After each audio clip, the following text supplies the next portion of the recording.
Normally আমরা এক একজন এক এক রকম করে চিংড়ি ভুনা রান্না করে থাকি, তবে আজকের এই চিংড়ি ভুনাটা রান্না করার জন্য আমি সামান্য কিছু মশলা ব্যবহার করব, যাতে করে চিংড়ি মাছের যে একটা নিজস্ব টেস্ট থাকে সেটা রান্না করার পর অটুট থাকে।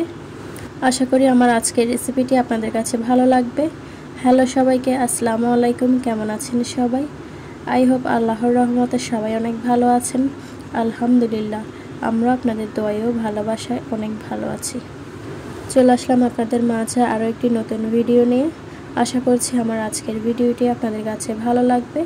আর আমার চিংড়ি মাছ ভুনা রেসিপিটি ভালো লাগলে একটি লাইক করে ভিডিওর প্রথম থেকে শেষ পর্যন্ত আমার সাথেই থাকার অনুরোধ রইল। আর চ্যানেলে নতুন হয়ে থাকলে চ্যানেলটাকে সাবস্ক্রাইব করে পাশে থাকার অনুরোধ রইল। তো কথা না বলে চলুন চলে যাই মূল রেসিপিতে। চিংড়ি মাছ রান্না করার জন্য এখানে আমি চিংড়ি মাছ নিয়ে নিয়েছি, বাগদা চিংড়ি। আজকে বাগদা চিংড়ি দিয়ে রেসিপিটা করে দেখাবো। চিংড়ি মাছ বাজার থেকে আনার পর চিংড়ি মাছের অনেক মাথায় জেল থাকে, এগুলো ভালোভাবে পরিষ্কার করে নিতে হবে। চিংড়ি মাছ ভুনা করার জন্য এখানে আমি 800 গ্রামের মতো চিংড়ি মাছ নিয়েছি। আমার ভয়েসটা আজ একটু সবাই ইগনোর করবেন, আর সবাই একটু ক্ষমা দৃষ্টিতে দেখবেন, ঠান্ডা লেগেছে। অনেক চিংড়ি মাছের মাথায় দোকানদাররা জেলি দিয়ে রাখে। এই ধরনের চিংড়ি মাছগুলো খুব ভালোভাবে পরিষ্কার করে নিতে হবে যদি পেয়ে থাকেন। তো চিংড়ি মাছের খোসাসহ আমি একদম ছাড়িয়ে নিতেছি। চিংড়ি মাছগুলো খুব ভালোভাবে পরিষ্কার করে নিতেছি, দেখতে পাচ্ছেন। চিংড়ি মাছের মাথার অংশটা খুব ভালোভাবে পরিষ্কার করে নিতেছি আর খোসাগুলো একদম ছাড়িয়ে নিতেছি। সমস্ত চিংড়ি মাছ আমার খুব ভালো করে পরিষ্কার করা হয়ে গেছে। আপনারা ঠিক একইভাবে চিংড়ি মাছগুলো পরিষ্কার করে নেবেন। সমস্ত মাছগুলো আমি খুব ভালোভাবে পরিষ্কার করে ধুয়ে নিয়েছি, মাথাগুলো একদম ক্লিন করে পরিষ্কার করে নিয়েছি। এবার রান্নায় চলে যাব। চিংড়ি মাছ রান্না করার জন্য চুলায় একটি কড়াই বসিয়ে দিলাম। কড়াইতে দিয়ে দিলাম পর্যাপ্ত পরিমাণে সয়াবিন তেল। তেল মিডিয়াম আঁচে গরম করে নিয়েছি। তেল যখন গরম হয়ে আসবে এ পর্যায়ে এখানে দিয়ে দিলাম পেঁয়াজ কুচি। পেঁয়াজ কুচিগুলো নেড়ে চেড়ে দেব। পেঁয়াজ কুচিগুলো তাড়াতাড়ি একটু সেদ্ধ হওয়ার জন্য দিয়ে দিলাম এখানে লবণ। লবণ দিয়ে আবারও খুব ভালো করে নেড়ে চেড়ে দেব। পেঁয়াজ কুচিগুলো নেড়ে চেড়ে দিয়ে বাদামি রং করে ভেজে নিয়েছি। পেঁয়াজের রং যখন ব্রাউন কালার হয়ে আসবে এ পর্যায়ে এখানে আমি অ্যাড করতেছি সরিষা বাটা। দিয়ে দিলাম এখানে রসুন বাটা। অ্যাড করে দিলাম অল্প একটু আদা বাটা। দিয়ে দিলাম হলুদের গুঁড়া। দিয়ে দিলাম মরিচের গুঁড়া।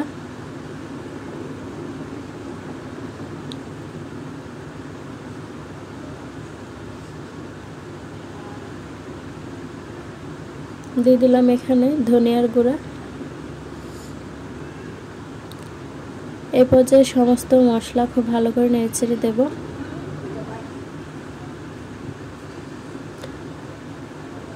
সাথে কয়েকটা গোটা কাঁচামরিচ দিয়ে দিলাম।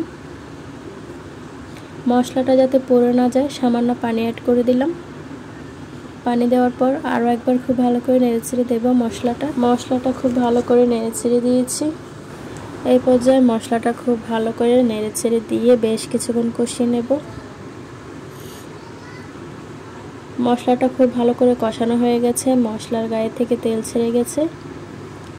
মশলা কষানোর পর অ্যাড করে দিলাম টমেটো সস। টমেটো সস দেওয়ার পর মশলাটা আবারও খুব ভালো করে নেড়েচেড়ে দিলাম। মশলাটা খুব ভালো করে নেড়েচেড়ে দেওয়ার পর এই পর্যায়ে চিংড়ি মাছগুলো দিয়ে দিলাম। সবগুলো চিংড়ি মাছ দেওয়া হয়ে গেলে এই পর্যায়ে খুব ভালো করে নেড়েচেড়ে দেব চিংড়ি মাছগুলো।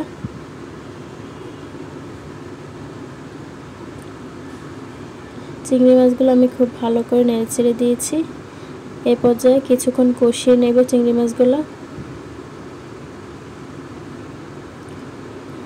চিংড়ি মাছগুলো কষানোর পর সেদ্ধ হওয়ার জন্য সামান্য একটু পানি দিয়েছিলাম।